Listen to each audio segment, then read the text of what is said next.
Bien bonjour à tous chers amis et bienvenue à vous dans cette toute nouvelle vidéo. Et donc aujourd'hui nous nous retrouvons pour ce tout nouveau tutoriel dans lequel nous allons voir ensemble comment installer tous les logiciels nécessaires pour la programmation. Tout d'abord nous allons commencer par Python lui-même qui va nous permettre d'exécuter du code Python ainsi que le logiciel PyCharm de JetBrains que nous allons voir comment installer dans cette vidéo. Je vais vous montrer toutes les étapes comment installer sur votre machine en gardant à l'esprit que vous avez déjà téléchargé parce que je vous ai déjà montré comment le télécharger. Vous aurez le lien dans la description de cette vidéo.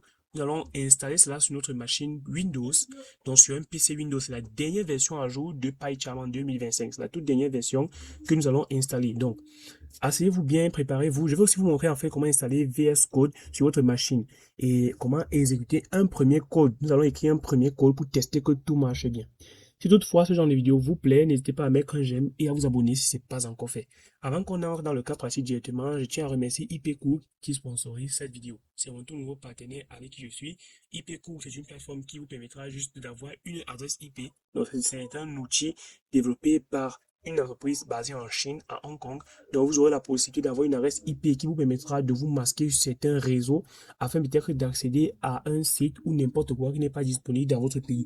Vous pourrez donc assez l'utiliser pour ceux qui font de la cybersécurité, peut-être pour accéder au dark web ou encore au darknet. Donc, je vais pas trop m'attarder là-dessus. Nous allons passer directement au vif de cette vidéo. Vous aurez en fait toutes les informations de IPCook dans la description de cette vidéo. Alors, tout d'abord, je vais aller chercher le fichier d'installation. Donc, je l'ai mis ici. Voici d'abord PyCharm et voici Visual Studio Code, puis voici Python. Alors, je vais d'abord vous démontrer que je n'ai pas Python installé sur mon PC. Donc, je vais faire Windows R, CMD. Dans l'exécuteur, je tape CMD. Et ici, on va taper la commande Python, version. Si j'appuie sur Entrée, ça me dit qu'il y a pas Python sur ma machine. Maintenant, si je tape Python, oh non, si je tape plutôt où est, donc where Python. Vous pouvez voir que ça m'affiche ceci. En fait, ça m'affiche ce chemin-ci qui est un chemin où on peut retrouver Python sur ma machine. Et si je vais vers ce chemin-là, il se pourrait effectivement que je trouve Python. Mais Python n'est pas reconnu parce que si vous voyez le tape Python et que j'appuie directement sur Entrée, ça me dirige vers le Microsoft Store pour télécharger Python sur ma machine. Donc, je fais comme ça et je vais installer d'abord Python. Donc, je double-clique là-dessus. Je vous montre donc comment installer Python.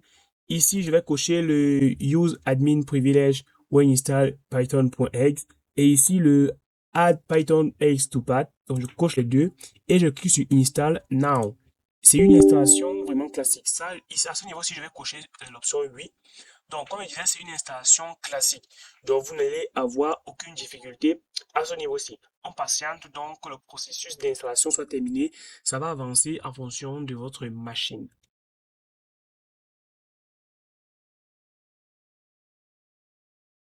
Voilà, le processus d'installation est bel et bien ça a bien réussi avec succès. On vous affiche là Setup was successful. Et maintenant, vous allez cliquer juste ici sur l'option Close pour pouvoir fermer cela. Et maintenant, nous allons donc tester si Python est bien installé sur notre machine. Tout d'abord, vous pouvez appuyer sur le logo de Windows et vous pouvez taper ici Python. Et vous pouvez voir là qu'on nous affiche l'application Python. C'est le logiciel Python qui est bel et bien installé sur notre machine. Maintenant, on va tester cela d'une autre façon. On va taper Windows R. Vous allez taper ici CMD et appuyer sur Entrée. Ensuite, ici, on va taper donc Python, donc deux tirets, version, et on appuie sur Entrée. Vous voyez que là, maintenant, ça m'affiche la version de Python qui est installée sur ma machine, sur mon PC. Et si je tape ici Python, et que j'appuie sur Entrée, là, on peut voir que Python fonctionne parfaitement. Je peux, par exemple, ici, écrire que 3 et par exemple 3 plus 9 et que j'appuie sur Entrée. Vous pouvez voir que là, ça m'affiche directement la réponse. Maintenant, ce que nous allons devoir faire, ça va être d'installer un IDE, un environnement de développement intégré. C'est le logiciel dans lequel nous allons écrire du code. Parce que sinon, pour faire de la programmation, on n'écrit pas ça n'importe où. Pour cela, nous allons utiliser l'IDE PyCharm. Donc, celui que je vous ai présenté tout à l'heure, cet IDE-ci. Je vais vous montrer d'abord comment l'installer. Ensuite, comment installer l'IDE Visual Studio Code. Pour ceux qui ont des ordinateurs, par exemple, de 500 Go de mémoire, avec une RAM peut-être à partir de 8, là, vous pourriez bien utiliser PyCharm sans avoir le même souci. Moi, perso, j'ai déjà tester PyCharm sur une machine de 2 Go de mémoire, de RAM, pardon, une machine de 2 Go de RAM, au début, ça prend bien, mais il y a certains bugs que vous pouvez avoir. Par exemple, vous pouvez être en train de coder, puis ça vous affiche, le curseur se met à tourner, la page devient totalement blanche, PyCharm se ferme. Si vous avez une machine très lente, ce que je vous recommande de faire, si vous voulez forcément utiliser PyCharm, ce que je vous recommande de faire, c'est d'éviter d'avoir trop d'autres logiciels énormément lourds dans votre machine. Gardez par exemple, si par exemple vous voulez utiliser PyCharm, prenez peut-être une machine uniquement, peut-être de 2 Go dans laquelle vous allez installer uniquement PyCharm pour que vous puissiez travailler.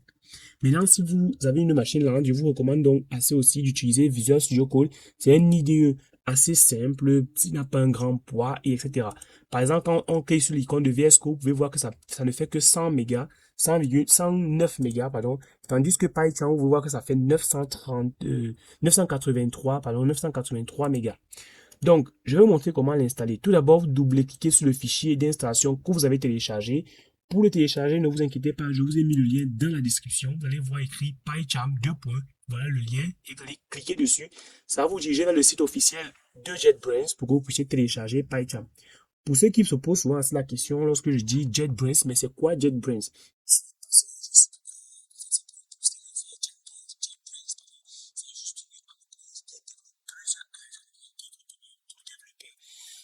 C'est une grande équipe de développeurs et ils créent des IDE, des logiciels qui servent à les développeurs.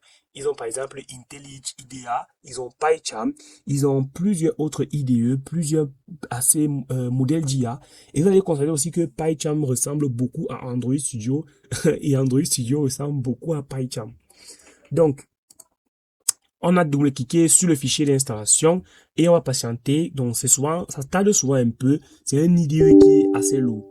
Ici, je vais cliquer sur l'option oui pour pouvoir accepter. Et voilà la fenêtre de PyCharm qui s'affiche. Welcome to PyCharm Setup. Donc, bienvenue sur le setup de PyCharm. On va cliquer sur Next. Ici, on vous demande de choisir le dossier d'installation. Et on vous dit ici que ça va occuper 3,4 gigas. Et maintenant, ça m'affiche ici l'espace valide sur mon support de stockage. Donc, je viens ici, 317 mégas. Et voilà, il est quasiment plein.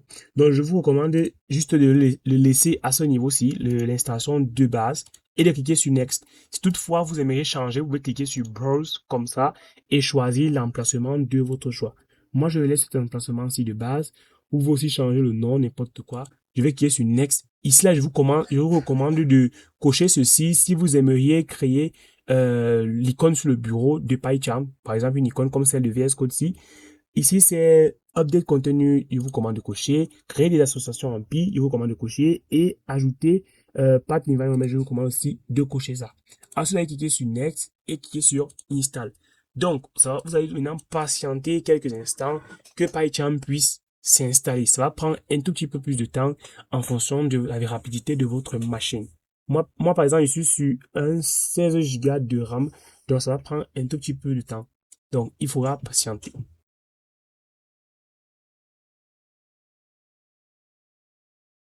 Félicitations à vous, vous avez terminé donc l'installation de PyCharm et on vous affiche ici que PyCharm a bel et bien été installé.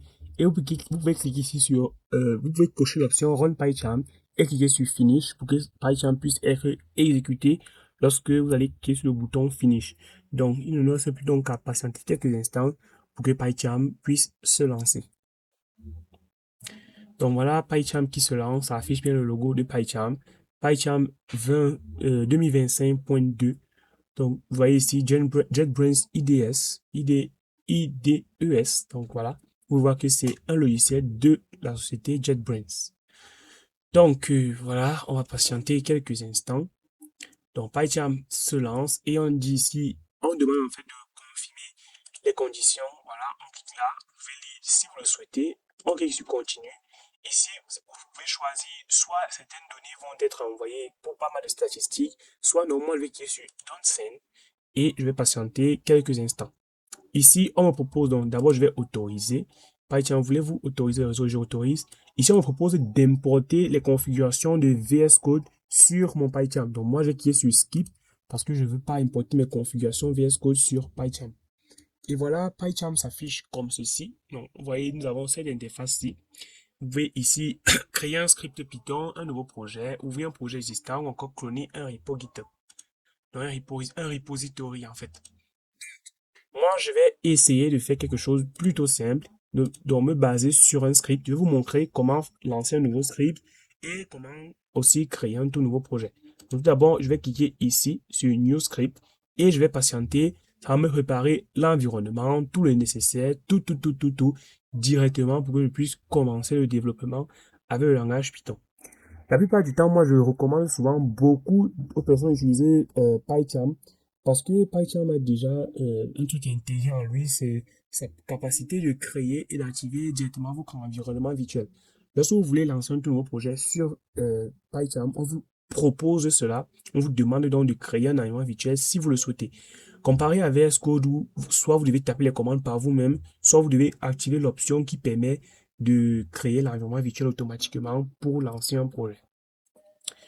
Donc, voici PyCharm qui est en train de se lancer. Il y a quelques petites choses qui sont en train d'être mises en place directement par le logiciel.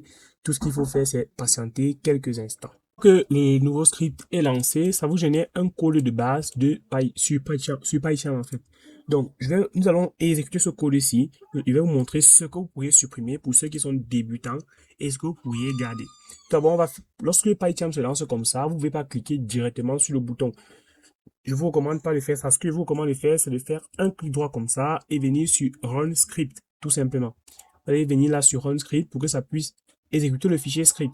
Si le fichier s'appelait plutôt main.py, ça va vous afficher run main. Donc j'agrandis un peu comme ça. Et vous pouvez voir ici, ça affiche He PyCharm. Donc Hello PyCharm. Donc, ce que nous allons plutôt faire maintenant, ça va être de laver un peu tout ce code-ci. Vous voyez, à partir de la ligne numéro 6, comme ça, et vous mettre là jusqu'à la première, vous pouvez supprimer. Comme ça. Vous pouvez maintenant venir ici, supprimer cette ligne-ci. Comme ça. Tandis que l'autre, vous pouvez aussi la supprimer.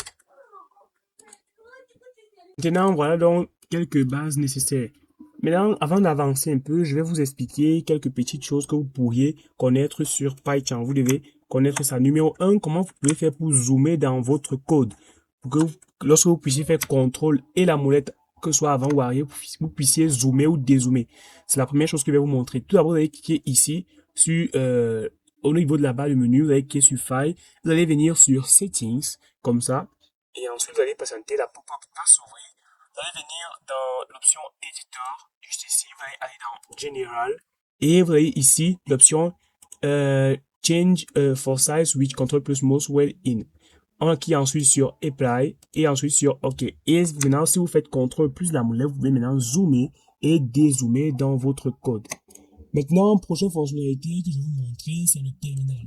Où se trouve le terminal ici? Dans VS Code, il vous suffit de venir ici plus haut et vous allez voir l'option terminal. Sous PyCharm, l'option terminal, c'est juste ici où vous pouvez faire le raccourci Alt F12. Quand vous cliquez là, le terminal s'ouvre. Alors, ça, c'est quoi? C'est tout simplement le nom de votre environnement virtuel qui est créé avec PyCharm automatiquement. L'environnement virtuel, c'est ce dossier-ci. C'est à l'intérieur de ce dernier qu'on va retrouver toutes vos dépendances. J'ai déjà fait une vidéo là-dessus qui explique ce que c'est l'environnement virtuel, comment créer et activer votre environnement virtuel à la main. Vous pouvez voir que avec PyCharm a facilité la tâche de tout ce que j'avais expliqué dans une seule vidéo. Maintenant, je vais vous montrer aussi comment résoudre un petit problème très courant que vous pouvez rencontrer, pas avec PyCharm, mais avec Python sur votre machine. C'est lorsque nous avons installé Python, je vous ai montré que vous devez cocher deux options. Parmi ces deux options, l'option Add Path Python.exe, la plupart du temps, même lorsque vous cochez, ça ne reconnaît pas. Ça veut dire quoi? Lorsque vous avez bien installé Python, mais quand vous tapez ici, dans votre exécuteur, quand vous tapez Python, version comme ça ne vous affiche pas la version de Python. Ça ne vous affiche pas. Et souvent, même quand vous tapez Python, vous ne parvenez en fait pas à exécuter du code Python. Pour résoudre ça, rien de très compliqué. Vous allez d'abord appuyer sur votre logo de Windows. Vous allez taper ici variable d'environnement système. Vous allez prendre ceci pour modifier les variables d'environnement système. Ensuite, vous allez venir ici sur variable d'environnement. Comme ça, vous allez double-cliquer sur Path. Et vous allez devoir ajouter les variables de Python ici. Pour ceux qui sont sur Windows, c'est très compliqué. Vous allez faire Windows R. Vous tapez ici la commande suivante, appdata%. Vous allez appuyer sur Entrée. Vous allez vous rendre ici au niveau de AppData, puis aller dans Local. Et maintenant, vous rentrez dans le dossier Programme qui prend S à la fin. Souvent, il y a deux dossiers Programme, un avec S, l'autre sans le S. Ensuite, vous allez venir dans Python. Vous allez vous retrouver ici le dossier qui va contenir le nom de Python suivi de sa version. On double-clique là-dessus. Vous allez avoir ici votre exécuteur Python. Vous allez faire un clic droit dessus, comme ça. Vous allez venir sur Afficher plus d'options, Propriétés. Et vous allez venir sur Sécurité. Vous allez copier tout ce chemin-ci. Donc, copier tout ce chemin comme ça. Copier. Vous allez revenir au niveau des variables. Vous allez faire maintenant Nouveau. Vous allez coller ce chemin-là. Moi, perso, je ne le colle pas parce que pour ma part, ça fonctionne déjà. Donc, vous allez faire OK, puis OK. Et ensuite, après, si l'option appliquer est coloriée, que vous puissiez appliquer, vous faites juste appliquer et ensuite vous faites OK. Une fois que c'est fait, si votre CMD est ouvert ou bien votre PyCharm ou VS Code, vous le fermez, puis vous réouvrez et vous tapez la commande pour tester si Python fonctionne bien. La commande, c'est Python-version ou bien encore vous tapez juste Python, vous appuyez sur Entrée. Maintenant, je vais vous montrer comment installer Visual Studio Code. Pour installer Visual Studio Code, rien de très compliqué. On double-clique sur le fichier d'installation. Moi, j'ai déjà VS Code, mais j'installe quand même. On appuie ici. Ensuite, sur Suivant. Vous allez ensuite faire Suivant, puis Install. Et ça va vous installer Visual Studio Code. Moi, j'ai déjà Visual Studio Code d'installer sur ma machine. Donc, je n'ai plus aucune difficulté à ce niveau-là. Je vous ai donc montré comment est-ce qu'on peut faire pour installer VS Code, Python, ainsi que PyCharm. Dans la description, vous aurez les liens pour installer tous ces éléments-là. En tout cas, c'était Ral. Ciao à tous et à la prochaine pour une toute nouvelle vidéo.